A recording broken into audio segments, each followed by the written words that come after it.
চুক্তিতে জমি দখল এবং চাঁদাবাজির ঘটনায় রাজধানী ভাটারা থেকে 6 সন্ত্রাসীকে গ্রেফতার করেছে র্যাব।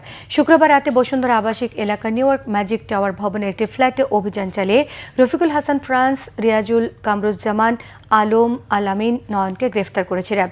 অভিযানে আসামিদের কাছ থেকে 2টি বিদেশি পিস্তল, 2টি রিভলভার, 10 রাউন্ড গুলি উদ্ধার করা হয়। শনিবার সকালে সংবাদ সম্মেলনে র্যাব 2-এর অধিনায়ক খালিদুল হক জানান, বসুন্ধরা আবাসিক এলাকা 300 ফিট এবং আশপাশের এলাকায় অবৈধ অস্ত্রের মাধ্যমে জমি দখল, চাঁদাবাজি, ছিনতাই, ডাকাতি, মাদক ব্যবসায় জড়িত গ্রেফতারকৃতরা তার বিভিন্ন সময় অস্ত্র দেখিয়ে সাধারণ মানুষের মাঝে ভীতি সঞ্চার করে আসছিল।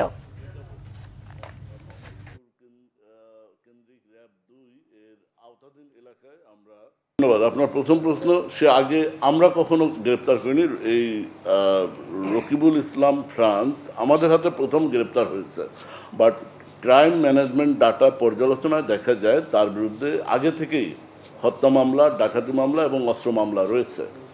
এবং জিজ্ঞাসাবাদে সে আমাদের যে তথ্য দিয়েছে যে সে অস্ত্র কেনা বেচার সাথে জড়িত, সে নির্দিষ্ট একটা জায়গা থেকে অস্ত্র নিজে কেনে, নিজে বিক্রি করে এবং প্রয়োজনে অস্ত্র ভাড়াও দেয়। এবং এই রফিকুল এই টিমটাকে সে লিডিং করে, সে নেতৃত্ব দেয়। তার